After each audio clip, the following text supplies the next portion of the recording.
Salutare băieți și fete, aici e Nico și vreau să vă propun acest video live în limba română, că pentru că pe YouTube sunt chiar foarte puține videouri de Call of Duty în limba română. Nu știu cât de voi o să mă ascult la... Bine, în română, bine. Eu o să jucăm cu MP7. Da, MP7, da, o să dau.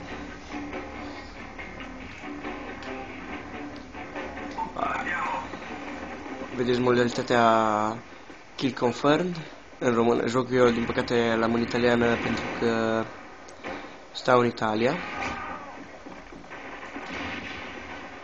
Să vedem dacă e cineva aici.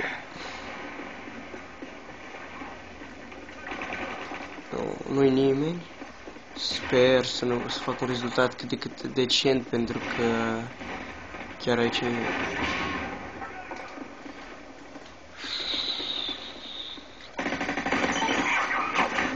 Oh, ce trage ăla, mă? Arma care o să folosesc este un MP7 încărcătoare Extended Mags. După el Fredicco, că ăsta sau cum se numește.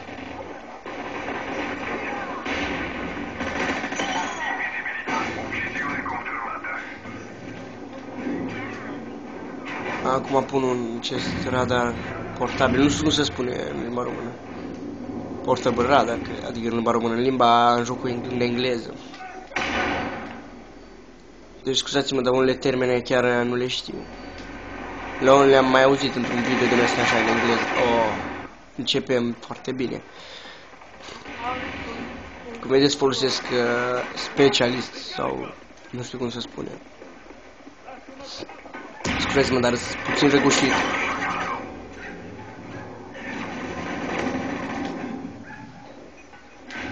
Aruncăm acest semtex aici, sperăm să prindem pe cineva. Mersi, prietenaș. Bă, ce... Nu se poate cu lansatoare cu grenade launcher. Parcă mi s-a părut să văd pe cineva acum. Mi s-a părut. Bă, dar vine asta cu merge nou Akimbo sau Dual Wild, nu știu cum să spune.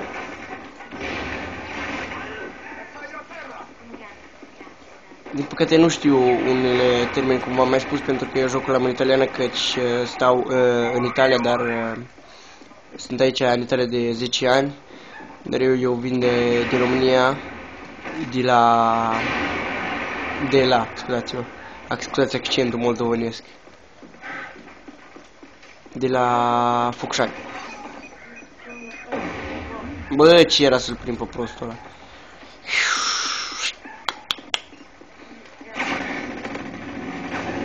Uite-l, mă, acolo. Uite-l, mă. Portable radar. Uite acum ce fel vine aici. Șmecherii. Deja-i pe șmecherii ieșind de acolo.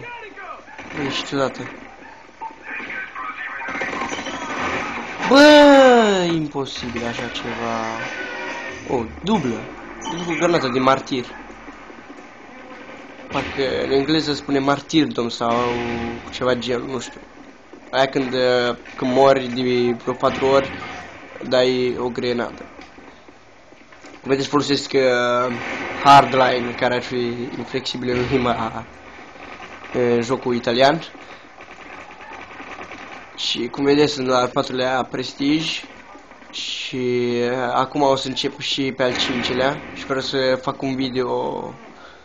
Desigur o să fie următor la ăsta, pentru că sunt la nivelul 78 și o să ajung foarte repede. Eu jocul l-am luat de când a ieșit.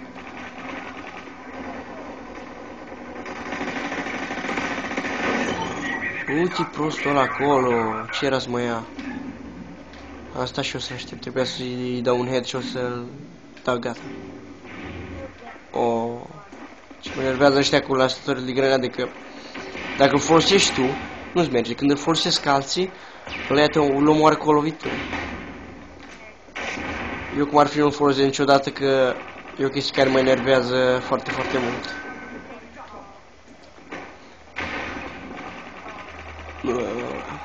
Trebuia să continui să vorbești despre ea, scuzați-mă, dar am uitat. Arma care o folosesc este un MP7 Extended Mag și silencer, supresor, nu știu cum să spune.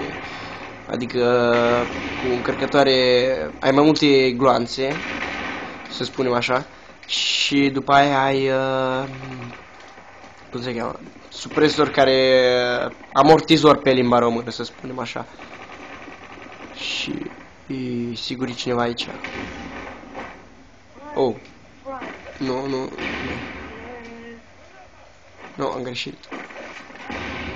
Oh, MP9. Scuzați-mă, dar joc puțin incomod în poziția asta care sunt voi, nu vă puteți vedea, dar vă asigur că e foarte, foarte incomodă. Oh, ce m-a luat ăla? Tech Ninja. Așa că armă a doua folosesc MP9 cu silencer. Care e o armă foarte, foarte bună. Eu o prefer cu încărcătoare aumentat, cu extended mags, pentru că e destul de stabilă arma asta și singura problemă e că îți e destul de roituri, deci nu trebuie să te zgârcești la roituri cum am făcut eu acum, vedeți, de la 96 la 74. Chestia care îmi place în schimb e că are un rate of fire foarte mare. Mă, ce prost joc acum. Cum vedeți, lipsesc 3 minute. Sper ca video să vă placă. Dacă vă place, uitați-vă, puneți un like. M-ar ajuta foarte mult să înțeleg dacă vă place sau nu. Dar sigur o să continu, chiar dacă foarte puțin lume o să se uită la videourile mele, că comunitatea care joacă Call of Duty în România e destul de restrânsă și lumea mai ales joacă pe PC, pe calculator, să nu înțeleg lumea aia. Ciudat. V-am spus că joc pe Xbox? Nu. Sau, ba da, nu știu. În orice caz, joc pe Xbox, repede dacă am uitat. Oh, nu. Sigur, când o să fiu puțin mai în față, o să... mai în față, adică... Când o să am, nu știu, mai mulți persoane, mai mulți fani, așa să le definim, care mă urmăresc, o să fac și un walkthrough de la lung, așa gen Call of Duty Modern Warfare 2 sau ceva genul ăsta. Hai să ne prostim cu sniperul. No, hai să luăm Barret, unde, bă, a dispărut arma? Cum e posibil, mă? Să folosim sniperul. Aia, uite, am făcut prostie. Folosim sniperul, no, din păcate, prieteni, am pierdut. La data viitoare. De aici, de la Nico e tot.